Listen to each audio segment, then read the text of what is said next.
Alam po natin na matagal nang hinihintay ng XRP community ang pag-angat ng presyo nito.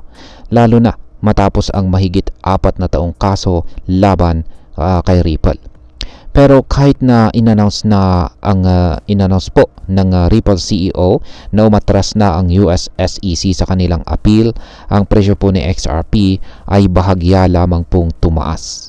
Yan, mula lamang po sa $2.28, umangat lamang po ito ng hanggang $2.60. Ngayon ay bakit nga ba hindi nag-pump ng todo si XRP? Mayroon nga bang sikretong plano para pigilan ang pagtaas ng presyo ni XRP? Ayan. O isa lamang itong normal na galaw ng market? Kaya ayan po ang siyang ating pag-uusapan sa video na ito. Pero bago po tayo magpatuloy, ay pakibasa na lamang po ang disclaimer dito sa ibaba ng ating screen. Ayan.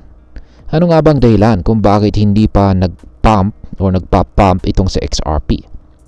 Ayon po kay market analyst at saka software engineer na si Vincent Van Code, ay walang tinatagong agenda ang mga institution para pigilan ang pagtaas ng presyo ni XRP. Sa halip, ito ay epekto ng market mechanics o mga natural na galaw sa market gaya ng high frequency trading, arbitrage at saka price manipulation ng mga malalaking traders. Ayan. Manipulation ng market at mababang trading volume. Ayan po, isa po sa mga dahilan ng pagbagal ng galaw ng presyo ni XRP ay ang kanyang mababang trading volume. Ayan, kapag mababa po ang volume, mas madali para sa mga malalaking traders na manipulahin ang presyo. Isang halimbawa nito ay ang tinatawag na trade dusting, kung saan ay may mga maliliit na orders kung saan ay minsan wala pang 6 XRP na naglilin lang sa publiko na tila mataas ang liquidity or activity ng market. At ayon po kay Ginong Van Code, malinaw na may nangyayaring manipulasyon sa presyo ni XRP. Pero hindi ito dahil sa isang malaking agenda ng mga institutions. Sa halip, ito po ay resulta ng balanse ng presyo ni XRP kay Bitcoin at Ethereum na kasalukuyang may malalakas na sell-off. Ayan. Ngayon ay may sikretong plano nga ba para pigilan ang pag-angat ng presyo ni XRP? Ayan. Dahil po sa matagal na stagnant na presyo ng XRP, marami pong investors ang nag-iisip na baka naman ay sinasadya itong pigilan ng mga malalaking institution para makabili sila ng mas maraming XRP sa mas murang halaga bago ito sumabog or bago sumabog ang kanyang presyo. Ayan. Pero itinanggi po ito ni Van Code. Sabi niya, hindi ito tungkol sa pagpigil kay XRP, kundi isang normal ito na paraan ng mga malalaking traders para kumita ng pera sa pamamagitan po ng arbitrage at saka high frequency trading. Ngayon ay paano nga ba nila ito ginagawa? Ayan, ayon po kay Van Code, ang Binance BIP traders ay may access po sa millisecond level trading data. Ibig sabihin ay mas mabilis po nilang nakikita at nare-react, nagkakaroon ng reaksyon sa mga orders bago pa man makapasok ang mga retail investors. Ginagamit po nila ito para kontrolin ang paggalaw ng presyo kung kailan po nila ito itutulak pataas o pababa. Dagdag pa rito, karamihan po sa mga crypto exchanges ay kumukuha ng liquidity mula kay Binance.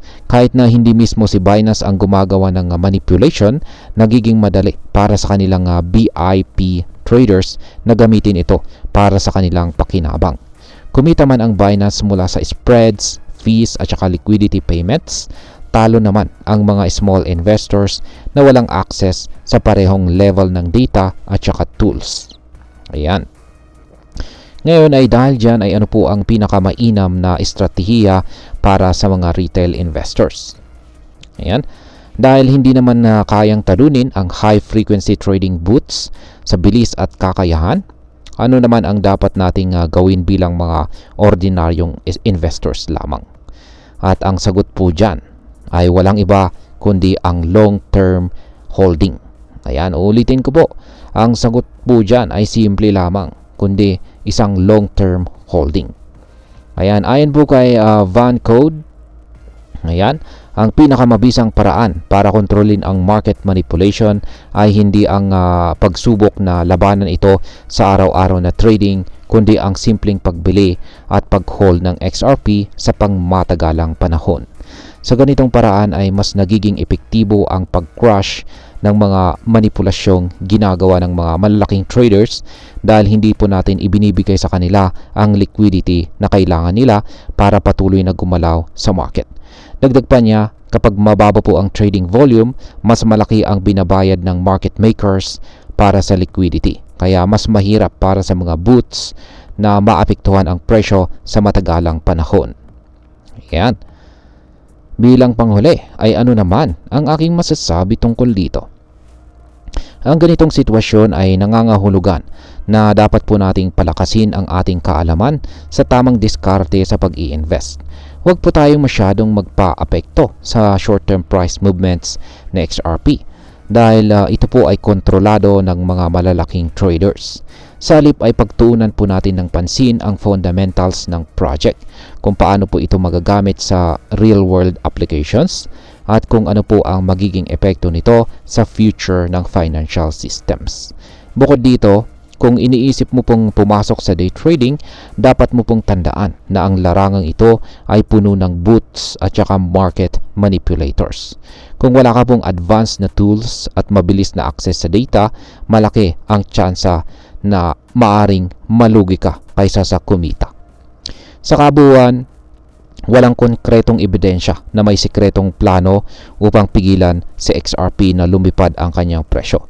Sa halip, ito po ay isang resulta ng market mechanics at saka trading strategies ng mga malalaking players sa industriya. Kaya para po sa mga long-term believers ni XRP, mas mainam po na huwag magpadala sa hype or FUD. Yan po ang fear, uncertainty, and doubt. Kaya huwag pong magmadali dahil sa tamang panahon at tamang paggamit ng technology, makakakita rin tayo ng mas matibay na paggalaw sa presyo ni XRP. At ayan, hanggang dito na lamang po tayo sa video na ito mga ka-crypto. Marami pong salamat sa panonood. Ingat po tayo lagi at God bless po sa ating lahat.